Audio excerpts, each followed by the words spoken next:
Open the glove box. Unhook the dampener arm. Push in on both sides of the glove box to release the stops. Pinch the tabs of the filter housing and pull outwards to remove it.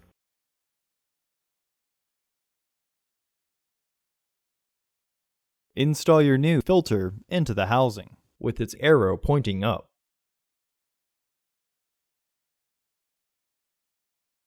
Reinstall the glove box by relatching the hinges.